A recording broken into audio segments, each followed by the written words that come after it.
material world is a world of distractions.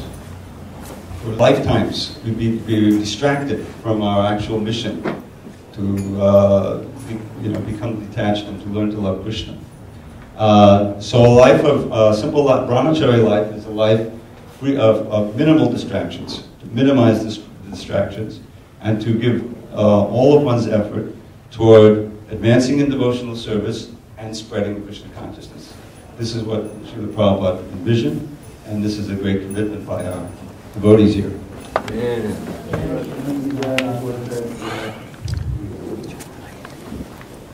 So I'm very happy to see that this is new for this temple. I wasn't here in the early days when there were many brahmacharis and brahmacharinis also, but at least for the last many years, it hasn't happened. Now it's happening. So I think this is a very hopeful sign, very good sign for the health of the movement. Because without recruiting new people who are truly committed, no society, what to speak of Hare Krishna society, can survive. You always have to bring in new people who are willing to become enlightened and enthused about the mission of the society. And this is the greatest society with the greatest mission. And so I'm sure Srila Prabhupada is very pleased that there are some very committed young men who are willing to take on this commitment of brahmacari life and push on Krishna consciousness. Hare Krishna. Maybe that was your cloth. Okay, please. So,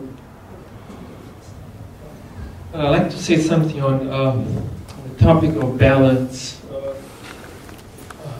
Imbalance is no good. It's not balance. Very simply put. So, whenever someone goes to one or the other extreme, one goes out of balance, and imbalance is just unbalanced. It's not a good thing. So, we find this everywhere, in every sphere of our life. Contention between religiosity and spirituality. People internally want to be spiritual, want to experience that. Perhaps don't like to be externally moderated, guided, restricted by religion. This is one unbalance. Because how do you define what is then spiritual? What is spiritual? It's what I feel. Then basically, spirituality is up for claims. Whatever darn thing you want to claim, that's what it is. That's basically what we're experiencing nowadays. Out there in the world, people say any kind of really far out thing, and just call it spiritual. No, there has to be religion. There has to be religion to put tangible boundaries to explain what spiritual means, and that is the purpose of religion. The other imbalance is that we have lots of religion but no spirituality.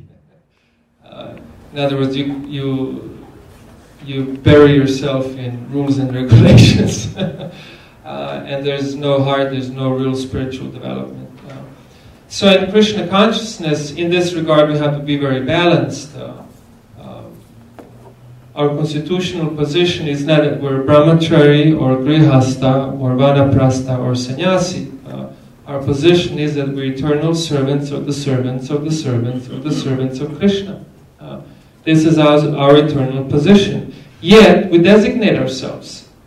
We designate ourselves according to varna and ashram, and we act according to these duties. And the Shastra says, if you don't do so, you're simply a disturbance to society. So this is needed. This is needed to be balanced. So for brahmacharis, there are probably not as many rules as for householders, for example. Life is way more simple. But basically, Lord Chaitanya, when he gave instructions to Srila Raghunath Das Goswami, he gave instructions to the whole world what a renunciate should live like. Should not eat too opulently, should not dress too opulently, should always remember Krishna, should always recite Krishna, Krishna's name, should always mentally worship Krishna constantly, which places one in a very humble attitude. Should be humble. What am I missing? What else did he say?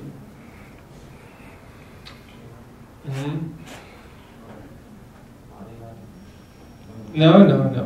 Specifically what Lord Chaitanya told Raghunath Das Goswami. No Gramya Katha. Thank you. No Gramya Katha, which means that comes in many different forms, no YouTube, no wasting time on Facebook, no wasting time in many different forms, basically not engaging in useless talk, different useless exchange of information.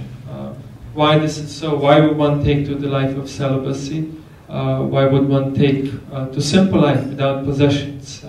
So, as Jivila Prabhu says, so you can free up one's time and serve Krishna constantly. This is the import. One thing that's not popular in modern society, and unfortunately it's creeping up in ISKCON too, brahmacharis are not supposed to intimately associate or socialize with the opposite sex. They're supposed to always be polite, be kind, but no intimate association, no friendship with girls, okay guys?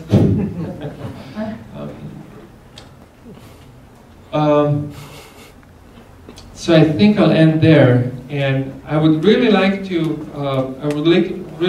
hear some of our senior Matajis if there's any advice you would like to offer to the new brahmacharis.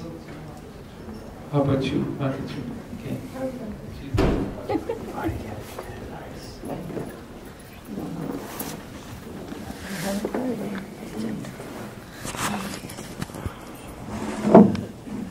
Last summer when I was traveling with Mother Rajvadu, we were visiting all the temples on the East Coast from Florida to New York. And the last temple we got to was New York City. And there was two young brahmacharis that came up to Mother Rajvadu. And they bowed at her feet and they said, "Mother, please give us blessings." And she put her hands on their heads. She said, "Never leave ISKCON. If you leave, you will be sorry." So those were her blessings to the brahmacharis. And I just want to make one quick reference about the book distribution. I was 11 years old when I got my first book in downtown San Diego. And that has to be the most defining moment in my life. And it was 14 years later before I was able to actually come to the temple legally and move in. And so if you are taking a brahmachari life, I really encourage the book distribution because you could change the lives of so many people and so many of the youth of America who really do need the spiritual guidance and direction. And I wish you all the luck in your brahmachari life and stay there as long as possible, and whatever you learn there, and when you are ready to take up grihastha life, you will be healthy and well educated to be mature householders, if that is your choosing. Hare Krishna. Thank you.